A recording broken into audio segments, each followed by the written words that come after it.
Good afternoon. My name is Vincent Burnett, Victory Realty Finance Academy. We're opening minds to open doors. Today I'd like to cover Unit 6, Overview of Real Estate Valuation. It's the prelude to Chapter 7 and 8, where they actually talk about specific types of value in appraising property. But this is a real overview of valuation of value in real estate properties of the 72-hour course. And so we'll just go over some key terms, those coming straight from the 72-hour course study guide. An appraisal. What is an appraisal? An appraisal is an oral or written estimate of opinion of value of property rights at a specific date based upon supportable evidence. So it could be oral or in writing. Most of us want it in writing, and it's based upon a specific opinion of value on a specific date. Right. The purpose of an appraisal is to determine the problem to be solved and the type of value to be estimated. Appraisers and real estate licensees who conduct real estate appraisals are required to comply with the Uniform Standards of Professional Appraisers Act. You may want to highlight that. You may have a question. Use pattern. SAP. Yeah, use pattern. Uniform Standard of Professional Appraisal Practice. So basically, that gives consistency from one appraiser to the next. Okay? Appraisal reports involving a federal-related transaction must be in writing and prepared by a state certified or state licensed appraiser. Okay? So, again, part of our real estate license that it allows us the ability to perform appraisal services, but not for federal-related transactions. Those require a separate license, which is the appraiser license. The four appraiser classifications are registered trainee appraiser, licensed appraiser, certified residential appraiser, and certified general appraiser. And again, that's under a separate license act, independent of obtaining your salesperson, or in this case, your broker's license. A CMA. The CMA, the competitive market analysis, is used to assist sellers with establishing an asking price or a buyer within an offering price. A CMA is not an appraisal.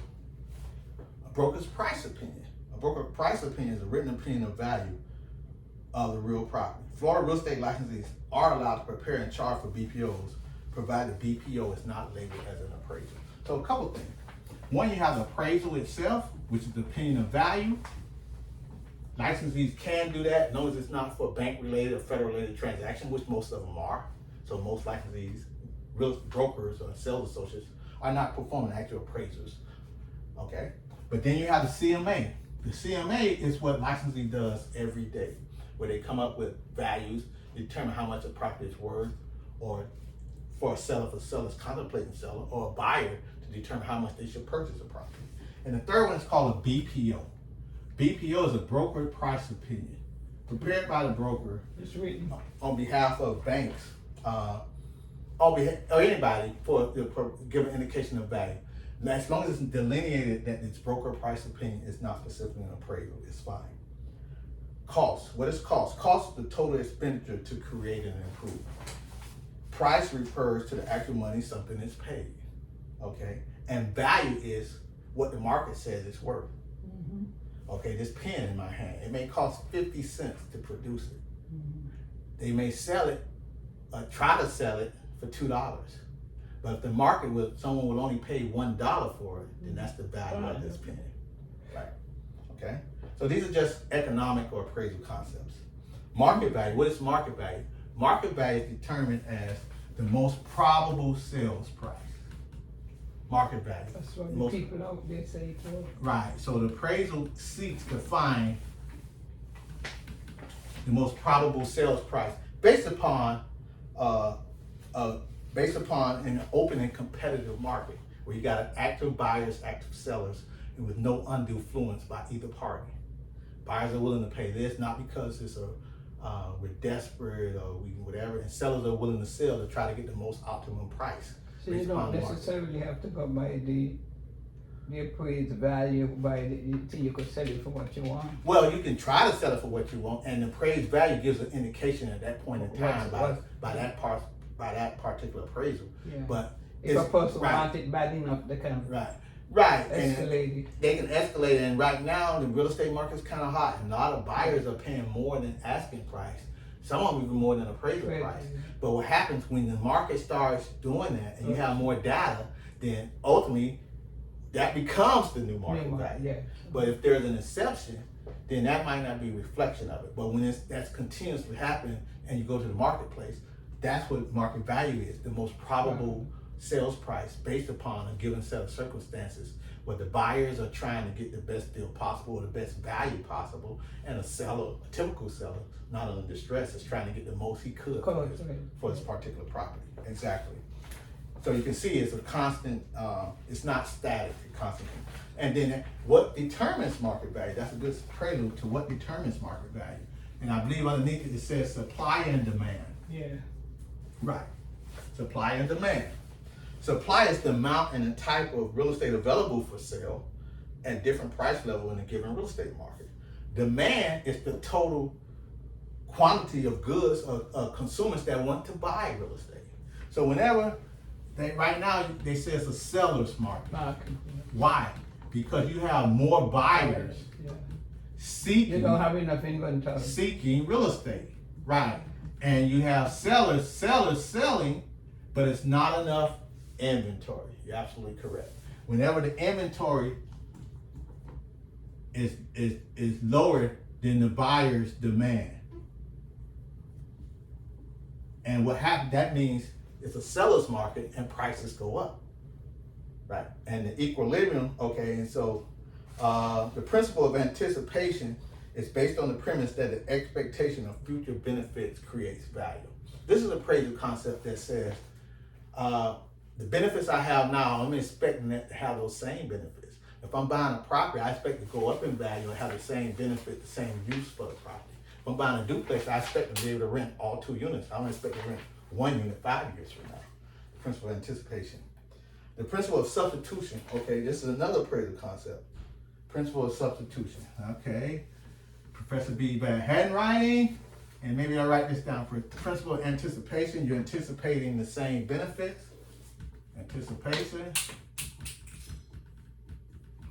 Principle of same benefits in the future. Conformity. Okay. And before I get there, let's get the substitution. I don't want to jump ahead of myself. Substitution. Principle of substitution. What does that say? The principle of substitution says Occurs when several goods or services offering similar benefits are available. Okay. Consumer tend toward the one with the lowest price. Right. So what exactly? Now, principle of substitute. A substitute is like equal, right? Yeah. Substitute, right? In theory, they're equal. You know. Comparable to right. extent. Equal, comparable, exactly. So the principle of substitution says, if I can buy this pen for $5, but this pen is not available, and I get another pen, how much I'm going to pay? $5 or less. I'm not going to pay $10 when I can go somewhere else and get the same pen. Because you're comfortable with that. Right. So substitute, comparable. So no willing buyer would pay more for something when they can get the equal desirable product for the same price or less. So it's like substituting the place for the same price. Right. Right. Let's bring it to real estate. Yeah. 3-bedroom, 2-bedroom house, $150,000. So it's in Opalaka. But no, they're right next door to each other. Oh, okay. We don't have the location doesn't matter. Okay. The concept. 3-bedroom, 2-bedroom house for $150,000. So if I see another 3-bedroom, 2-bedroom house with the same features, same amenities, why would I pay $200,000 when I can get the same one for $150,000? Yeah. That appraisal concept is what the appraiser looks at. That principle of substitution. He presumes that the typical buyer will exercise or utilize the principle of substitution in terms of their buying choice. Okay, or price, or the price they will pay. Exactly. Over improvement. Next appraisal concept. Over improvement. An over improvement. Could you read what it says for me? Over improvement occurs when an owner invests more money in a structure than the owner can reasonably expect to recapture. Okay. That's what's happening now, you know, with a lot of before the market turn around. Right. So over improvement. 3-bedroom, 2-bedroom house, $150. Yeah. 3-bedroom, 2-bedroom house, the guy wants $200. Yeah. Principle of substitution says, okay, that reasonable buyer, he's gonna, why would I pay $200 when I can get the same model for $150? right? Mhm.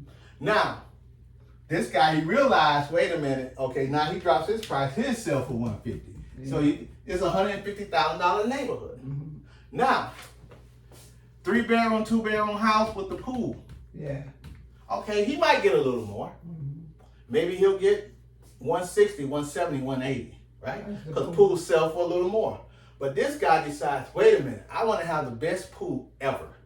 And he spends $100,000 on this gorgeous pool. Then you want to sell for what? Will he get, it's a $150,000 Yeah. neighborhood. He might get 160, 170, even 180. Yeah. But he's willing to spend $100,000 on this pool in a $150,000 neighborhood. Stupid. That pool is probably an over improvement. Yeah. Meaning, if the house is worth $150,000, he spent $100,000 on the pool. He's thinking he should get $250,000. Mhm. But the fact that it's an over improvement, that the book definition says he invests more money Yeah. in a structure than he can reasonably expect to And he recapture. loses. Right, and he loses. But he says it doesn't matter because I'm staying, I'm never selling. Yeah. And that's fine. But in the marketplace, that's considered an over improvement. Yeah. Okay, so that appraiser also takes trend. He'll adjust it. It's a little worth more than the other $150,000 homes, but not to the extent Yeah. of the cost that you put into it. Okay, external. The principle of conformity states that suggests that property values are maximized when architectural homogeneity and uniformity in land occur in a neighborhood. For instance, 3-bedroom, 2-bedroom homes, 4-bedroom, 2-bedroom homes. All the homes have a little bit of playground. All of them have barrel tile roofs, etc. Conformity means whenever houses are similar, Yeah. You got- it increases value. That conformity makes the value. You know what you're going to get. Yeah. If you go to Coral Gables, you know you have Mediterranean architecture. If you go to South Beach, you might have the Art Deco architecture. If you go to Miami Gardens, you know it's blue collar homes, 3-2, 4-2 with a family room.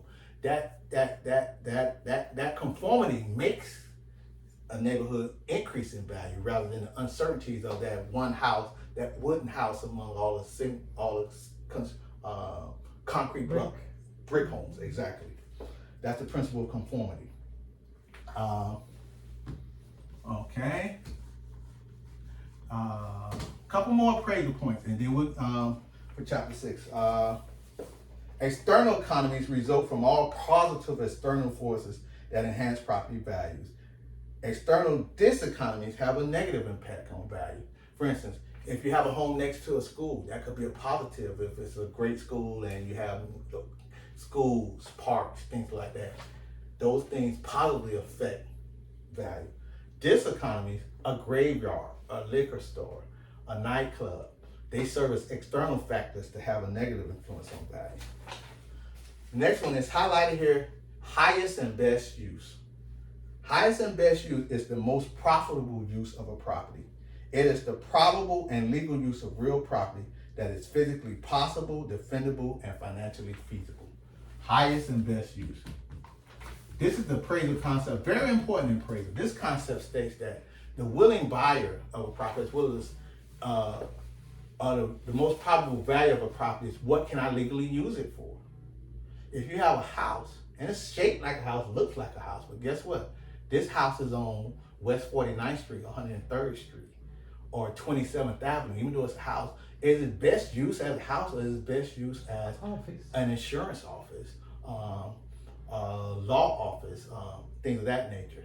And even if accessible. right, even if you might have to convert it a little bit, but that zoning allows that use. So the appraiser is charged with, one, looking at the physical use of the property, but also the legally and most permissible and practical use of it to get the highest value. Okay, so and reconciliation is the process after the appraiser has evaluated and weighed each value indication for the property to come up with their final value for a property. So, Beautiful. okay, I think 2 more points before we. Okay. And then The steps in the appraisal process are to identify the problem to be solved, determine the scope of work, to develop a credible appraisal, develop an appraisal according to the scope of work, and to report the value estimate. And then the final thing, appraisal choose from 3 different types of reports: oral, form, and narrative. And typically the most two type of appraisals done are the form or the narrative. Very rarely do you do oral appraisals, simply because you must give a written, typically the most common is the narrative approach. You must give a narrative or a written appraisal to the client. And that client would be the bank who's ordering an appraisal, or if a judge requires an appraisal as part of a probate estate, they want a narrative or a written form of the appraisal report. So again, this is an overview of the valuation process. Chapter 7 and 8 will be more detailed as far as the different types of approach to value. I'd like to thank you as you pursue your career in the real estate industry. I'm Vincent Burnett, Professor B, and we're continuously opening minds to open doors. Have a